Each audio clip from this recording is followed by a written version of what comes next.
this one. Suppose that the ball is dropped from the south. We have the same problem, so this is just the way it will be. 4.9 on the first second, on the second 2, and there you have the Pisa Tower. Just if you didn't know it, this is supposed to be it, right? The Pisa Tower. Now the distance after 3 seconds, 44.1. After 3 seconds, etc. You can do it for 4. That will be a challenge for you. So basically, it will be 16 times 9.8 divided by 2. Now we have here the same thing. It is a different one. Same thing, right? 1, 2, and 3 seconds. This is another way of seeing it. Gravity 9.8. You can see it in the English system, and I want to mention that is 32 feet per second squared. So it's either 9.8 meters per second square or 32 feet per second squared. This is for the English system. You can use that, and you need to learn this also. So basically, this is the same. We got the same results, and we got the same results here. 4.9. So you can see here we have the same thing, and we're going to get the velocities, but we already know that for the first second, if we're going to have a change in velocity, the first velocity will be 0 at the top, if you remember, and the first second will be 9.8. And then on the second we will end up with double of it. And guess what? Third second, triple of it. The 3 times 9.8. So it's almost going to be 30.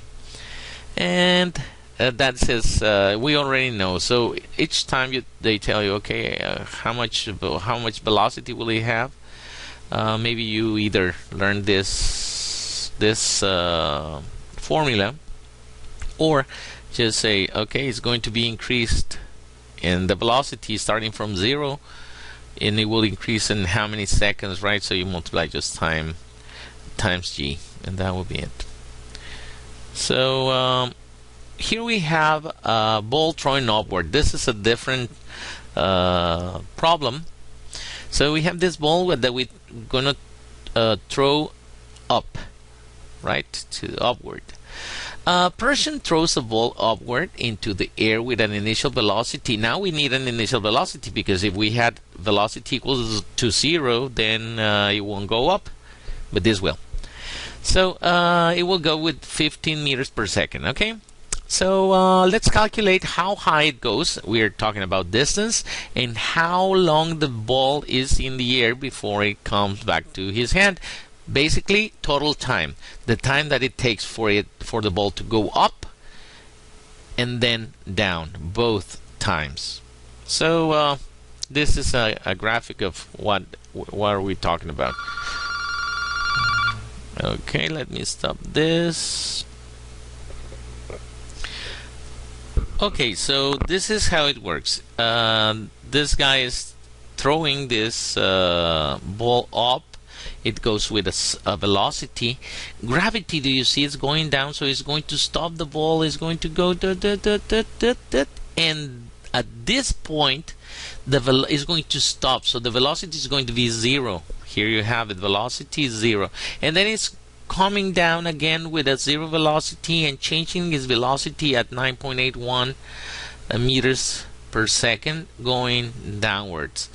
There are certain things that you should know. The velocity here going up, because gravity is constant, will be the same as the velocity coming down. Again, the velocity going up here is going to be the same magnitude, different direction, because it's going down, than the velocity going down. Same magnitude. If it's 15 in this case, well, it will be 15 going down. And also, we have this velocity equal to 0 at the top. So basically what you have is, like, you can be dropping this thing down and it will be the same thing. So we're going to get that as something to use. So what we can do here is we can get the equation that we have, like the third equation that we have there, like velocity equals final velocity to the square equals initial velocity to the square plus 2AD, and then solve for y, right? So you have, this is the solution for y, and it will be the final velocity, or the final at the end, do you see, will be 0 at the top here, will be 0, so we have 0 at the top, minus 15 meters per second to the square, that is going to be the initial one here on A. Now divided by 2 times, and because gravity is going down, it is going against velocity, not because it's going downwards, but because it's going against velocity, we have a negative 9.8. We will get an 11.5 meters. So this is going to, if you throw something up with a velocity of 15 meters per second, is going to go to a height of 11.5 meters. Now, both points A and C, the distance here, A and C, are 0. And we have an acceleration negative 0.81. Y is going to be that, right, the equation that we have. And we also can say that the distance 0 here at this point is going to be 15 meters per second time, because we want to also know the time, right, how high it goes and how long does it take. And this equation is we have basically 0 distance on both of them, and we have 15 meters, that is the velocity VO, time that we don't know, 1/2 of negative 9.8 time to the square. So we have a quadratic equation. So this equation is readily factorized. We factor that, also we can do that, and if you see, we factor the t out here. And basically we have two solutions. T equals to 0, that we know that that is not true. And from this one inside this one, you can also use the general equation. But in this case, if this one we get it like this, we have 15, right? Like this to be equals to 0. 15 goes to the other side, then divided by 4.9, you will get 3.6 seconds. So we'll take this one. There's another way we can do this, and let me show you how it's done. Another way you can use this is to drop it from here and see how much time it takes for the ball to go to this velocity. So imagine initial velocity 0, final velocity 15. You see? And then you know, and you can use something like this, or you can use the time and get and calculate the time, and then multiply the time by both, on both ways, going up and down. So in this case, we have, let us consider again the ball thrown upward, same thing, and make more calculations. How much time it takes for the ball to reach the maximum height. So how much time it takes to go up. So that is what I was talking about. So if we get VO as 15, V, the final, as 0, and then we will have this for time, right?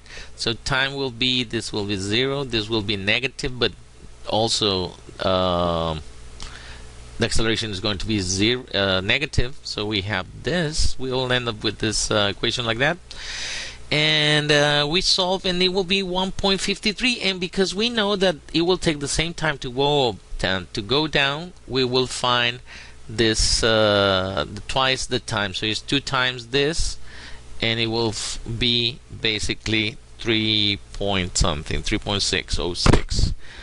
Now the velocity here, like if you take it from the top and down, it will be the same thing, right? So 15 minus acceleration times time it will be 15. That will be the velocity at the other end. So it's the same thing. So he's playing with the equations just. And this is it. Thank you very much.